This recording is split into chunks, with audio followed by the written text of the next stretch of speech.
Have you ever wondered why you're supposed to set goals in life? Is there a reason, or should you just float along with the current? By the end of today's episode, we are going to tackle this important question by talking about muscles of progress, the gain versus the gap, a cool story about comparison, and how goals help you build confidence in who you are. Stay tuned. Ordinary women, extraordinary faith. When God calls, we say yes. The Arise Women of God podcast. Hello and welcome to another episode of the Arise Women of God podcast. I'm your host, Tamara K. Anderson, and today I'm joined by Sandy Falter, a member of our Women Warriors of Light Advisory Board. She is an amazing certified grief coach who empowers women to heal from heartbreak by equipping them with practical tools, compassionate support, time-tested principles, and faith-based insight. One of the things I love about Sandy is that she has proven by her own experience that you truly can heal from grief through Jesus Christ. You can find Sandy on her website, sandyfalter.com. And while you're there, be sure to check out her free healing workshop or book a free coaching call with her.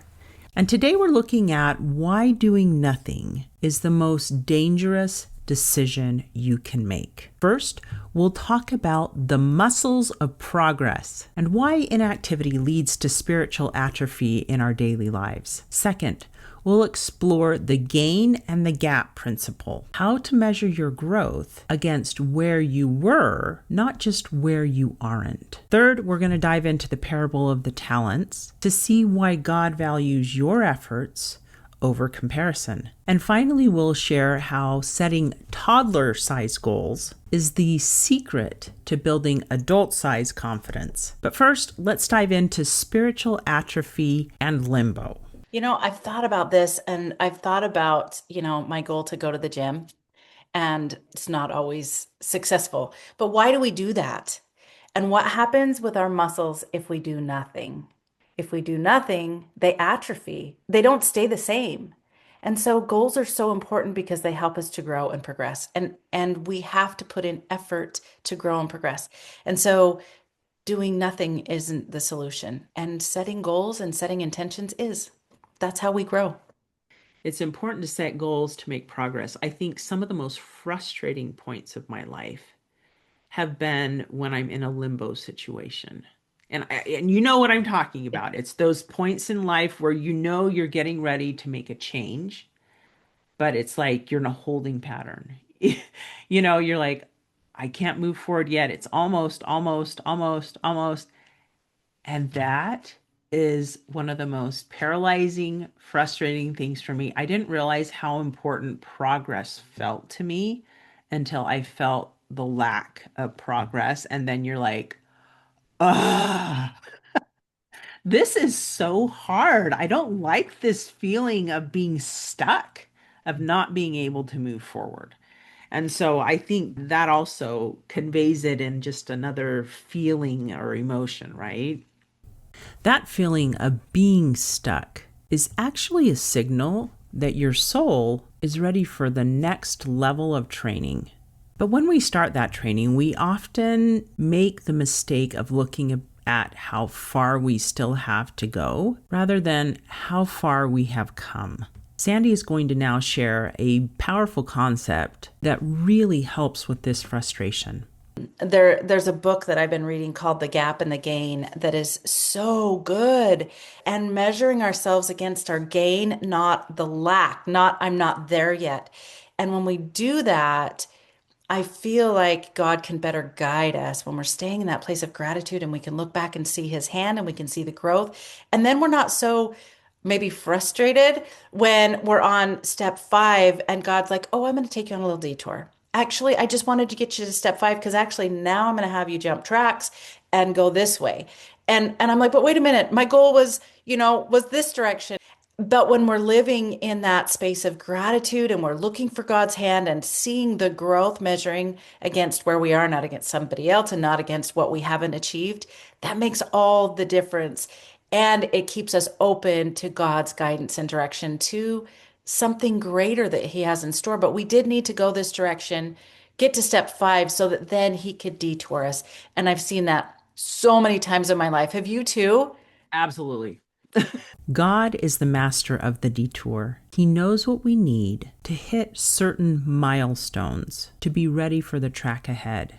This is not just about reaching the finish line. It's about the stewardship of the gifts God has already placed in your hands. But sometimes fear makes us want to bury these talents or gifts instead of growing them. Let's listen to the discussion Sandy and I have as we talk about this. What I love about the parable of the talents is that God knows our ability, right? He doesn't expect us to do what other people do. He gave one 5 because he knew the ability of that person. And then he gave another 2 because he knew the ability. We all come with different abilities. We still have capacity to grow, and he knows we can. And he is not judging us against anyone else, just what the stewardship that we have and how we are accountable for the gifts that he gives us.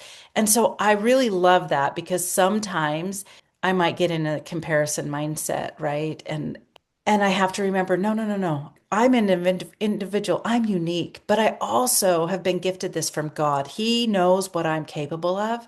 And so I can do this if I keep my eye on him and am accountable for what he's given me, because we've all been given something different. We all have different challenges, we all have different blessings and different directions. And that's what's so great is I can learn from other people because of that. And so I really love that one, the parable teaches us that God knows we have ability, and that's why he's blessed us with these things. And also that maybe he won't give us more than we can have at one time, right? He's going to give us a little bit, and then he'll see us grow, and then he'll give us a little bit more. I mean, there's so many lessons in that. But also, I think sometimes I have been the person that's been given one. Maybe I have been too distracted with all the other things around me, or I'm waiting for the right time and I'm halted and I don't really move forward with some of those things. Have you experienced that? Yes, definitely. I love that parable, and one of the things that it says, the reason the servant in that parable says he did not act on developing his talent is because he was afraid. And how many times do I let fear hold me back in moving forward with a goal? Because it just seems so far out there, so hard, so big, so heavy. Or I am comparing myself to somebody else, and I'm afraid that I will never be up to that standard. I'll never reach what they are reaching. I can totally relate to that feeling of fear. And yet, another thing we're taught is that faith or belief can always overcome fear. And so it just depends on where our focus is. If we focus on our identity as God's children, the comparison truly just fades away. We realize that we really are just toddlers in His eyes. And every time we stumble or fall as we're reaching for a goal, He isn't disappointed. He is cheerleading because we are trying. I think one of the reasons also that we're supposed to set goals is because it helps us gain confidence in ourselves and in our capacity. I remember as my kids were super little and they were learning to like walk or do these little baby things, it was important to let them try because they wouldn't know what they are capable of until they actually stumble and fall a little bit. But look, now I can walk. Look, now I can run. Look, now I can climb the stairs. Now I can pedal a bike.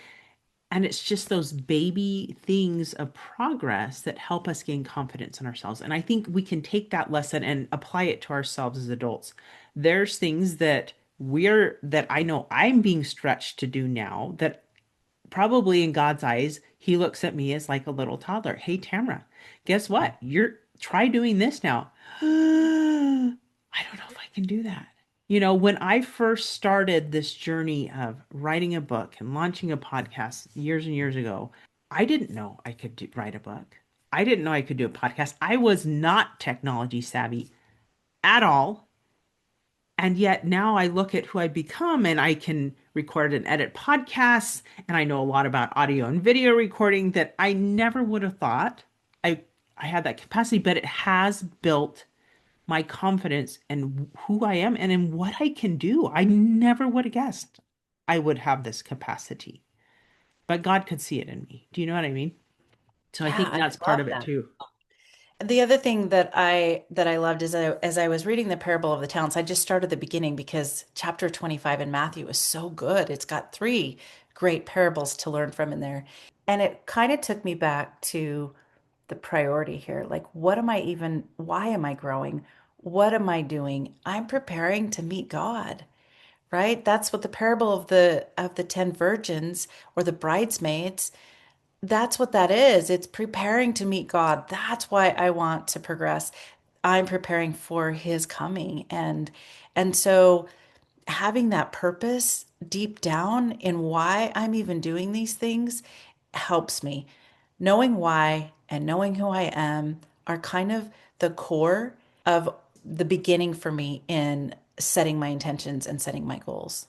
Setting a goal isn't just about getting things done. It's about preparing your soul to meet God, who gave you these gifts and talents to begin with. You aren't just busy, you're in a season of divine preparation. If you're ready to get out of limbo and start your own walk of faith, go download our free A Guide to Goal Setting for Christian Women. It features the Sacred Brainstorm and the Don't Quit Emergency Kit that we've talked about to help you through those difficult detours in life. So my friends, go take that baby step of progress today. Your muscles are ready for growth. Arise, do it God's way, God strong.